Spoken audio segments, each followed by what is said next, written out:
Friends ఎలా ఉన్నారు? అందరు బాగున్నారా? ఈరోజు అయితే మేము స్టాల్ దగ్గరికి వచ్చేసరికి లేట్ అయితే అయిపోయింది. టైం ఆల్రెడీ 10 అయింది. మాకంటే ప్రతిరోజు వెనకొచ్చే బెండకాయల రైతు బెండకాయలు తీసుకొని కూడా మా కోసం వెయిట్ చేస్తూ ఉన్నారు.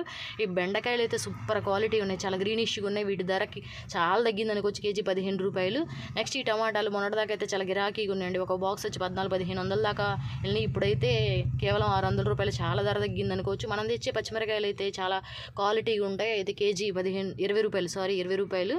నెక్స్ట్ ఈ వంకాయ వచ్చేసి కేజీ 15 రూపాయలు. ఈ దొండకాయ వచ్చేసి కేజీ 20 రూపాయలు. నేను చెప్పేవన్నీ రైతు ధరలండి, ఇవి మార్కెట్లో రేట్లు. నెక్స్ట్ ఈ చిక్కుడుకాయ వచ్చేసి కేజీ 15 రూపాయలు. ఇవి కూడా చాలా బాగున్నాయి క్వాలిటీ. మనం ఏం తీసుకొచ్చినా ఒక్కొక్క ఐటెం వచ్చేసి 50 కేజీలు తీసుకొస్తాం. ఎట్టకేలకు మనం సరుకు మొత్తం సర్దేసుకున్నాం నీట్గా. బిజినెస్ అయితే స్టార్ట్ చేసేసాం, ఎందుకంటే ఆల్రెడీ లేట్ అయిపోయింది కాబట్టి స్టార్ట్ చేసేసాం. ఇంక మధ్యలో వీడియో తీయడానికి అయితే కుదరలేదు, సగం సరుకు దాకా అమ్మేస్తూ ఉన్నాము. ఇంక మధ్యలో గ్యాప్ వచ్చినప్పుడైతే మా వారు నీట్గా సర్దుతూ ఉంటారు, ఎందుకంటే అడుగుదాకా మేము కూరగాయలు అయితే పోయామండి. ఎందుకంటే ఈ ట్రైల్లో గాలి ఆడదు కాబట్టి అడుగు నుంచి పట్టలు పేర్చి పైన మాత్రమే కూరగాయలు పోస్తాం. ఎప్పటికప్పుడు అయిపోయినట్టుగా ఫిల్ చేస్తూ ఉంటారు. బస్తాలు పక్కన పెట్టేసి నీట్గా ఎప్పటికప్పుడు అయిపోయిన దాన్ని బట్టి సరుకు పోస్తూ ఉంటాడు. ప్రతిరోజు కూరగాయల వ్యాపారం అంటే అంత ఈజీ కాదండి. ప్రతిరోజు టెన్షన్, వ్యాపారం ఎలా ఉంటుందా ఏంటా, మనం తెచ్చిన సరుకు అయిపోతుందా లేదా, మిగిలితే ఏం చేయాలి, అసలు సరుకు మొత్తం తేల్చగలమా లేదా అని ప్రతిరోజు టెన్షన్ అని, ప్రతిరోజు ఏ రోజుకు ఆ రోజు భయంతో చేయాల్సిందేనండి. వ్యాపారం అంటే లాభాలే కాదు, అంతకంటే టెన్షన్లు కూడా ఎక్కువే ఉంటాయి, ఎంతో కష్టపడాలి. కాబట్టి కూరగాయలు అయితే ధరలు అయితే చాలా తగ్గినాయండి. మొన్నటిదాకా విపరీతంగా కూరగాయల రేట్లు ఉన్నాయి, ఇప్పుడైతే చాలా తగ్గినాయి అనుకోవచ్చు. ఈ చిన్ని పాప అయితే చాలా క్యూట్గా ఉంది. మా వారైతే పాపకి ఒక క్యారెట్ ఇవ్వడంలో నా అమ్మాయి థ్యాంక్ యూ అన్నట్టు ఒక స్మైల్ ఇచ్చింది, చాలా క్యూట్గా ఉంది ఈ పాప అయితే. ఇంకా అలా బిజినెస్ స్టార్ట్ చేస్తూ ఉన్నాము. సాయంత్రానికి ఇంకెలా ఉంటుందో ఏమో అని టెన్షన్తో చేస్తూ ఉన్నాం. ఇక సాయంత్రం అయిపోయింది, మా వ్యాపారం అలా జరుగుతూనే ఉంది. ఎందుకంటే ఈరోజు సోమవారం కాబట్టి దాదాపు అందరూ వారానికి సరిపడ కూరగాయలు సోమవారం తీసుకెళ్ళడానికి అందరూ ఇష్టపడతారు. ఎన్ని కూరగాయలు తీసుకొచ్చినా, ఎంత సరుకైనా సోమవారం అయితే మా సేల్స్ చాలా ఎక్కువగా ఉంటుంది. అందుకు కాబట్టి మనం లేటుగా తీసినా కూడా సరుకు దాదాపు వస్తూ ఉంది. సాయంత్రం అయ్యేసరికి ఇంకా జనం పెరిగారు, ఇక చిన్నగా సరుకు మొత్తం వస్తూ ఉంది. సరుకు అయితే టెన్షన్ అండి, ఎందుకంటే మిగిలితే పొద్దున్నే ఫ్రెష్ ఉండదు.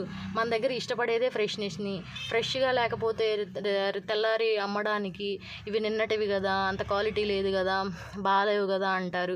మళ్ళీ తీసుకోవడానికి ఇష్టపడరు కాబట్టి టెన్షన్ అనమాట. 80% ఏ రోజు ఆ రోజే అమ్మడానికే ట్రై చేస్తాము. ఇంకా కాస్త కూస్త మిగలడం అంటే తప్పదనుకోండి, అంత సరుకు అమ్మలేము, కాస్త కూస్త మిగులుతుంది, ఇంకా అదంతా సాధ్యమే. ఇంకా ఎక్కువ సరుకు మిగలకుండా అయితే మేము దాదాపు ట్రై చేస్తాము.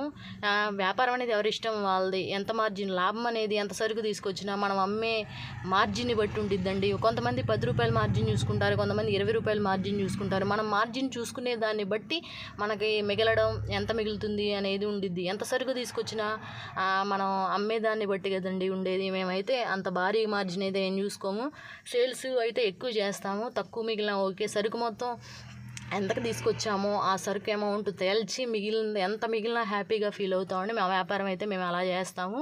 ఉదయం నుంచి అమ్మిన రేటే సాయంత్రం కూడా అమ్మాలనేమి అలా ఏం లేదు. సాయంత్రానికి ఇంకా అసలు రేటుకైనా అమ్మేసి సరుకు తేల్చేస్తాం, ఫ్రెష్గా తెల్లారి తెచ్చుకుంటాం కాబట్టి. ఇంకా ఎట్టకెళ్ళకి సరుకు మొత్తం అయితే అయిపోగొట్టేసాము. చిన్నగా మా వారైతే సర్దేస్తూ ఉన్నారు. ఇంకా మిగిలిన మొత్తం చిన్న ట్రైల్లో తీసేసి పెట్టేసేసి ఇంకా మేమైతే స్టార్ట్ చేసి ఇంటికి వెళ్ళిపోతాము. ఇంకా ఈరోజు మా వ్యాపారం ఎలా జరిగింది, అసలు ఎంతకు సరుకు కొన్నాము, ఎంత లాభం వచ్చింది అనేది మీతో షేర్ చేసుకుంటాను. ఎప్పటి నుంచో చెప్పాలనుకుంటున్నాను, కానీ ఈ వ్యాపారం మేమిద్దరమే చేసుకోవడం వల్ల టైం అయితే అస్సలు కుదరట్లేదండి. కానీ దాదాపు ఇప్పటి నుంచి చెప్పడానికైతే మీతో ట్రై చేస్తాను. ఈరోజైతే ఫోన్పేలో 7,680 రూపాయలు అయితే ఫోన్పేలో వచ్చిందండి. క్యాష్ అయితే ఎంత వచ్చిందో, అసలు సరుకు ఎంత కొన్నామో కూడా ఈరోజు మీతో షేర్ చేసుకుంటాను. ఫోన్పే అయితే 7,600, అమౌంట్ క్యాష్ అయితేనేమో 11,600, మొత్తం కూరగాయలు కొన్నదేమో 16,000 అండి, అమ్మిందేమో 19,200కి అమ్మేసాం. మొత్తం ఖర్చులు అయితే ఒక 400-500 ఉంటాయి, అన్నీ తీసేయగా 2,800 దాకా మిగిలినాయండి.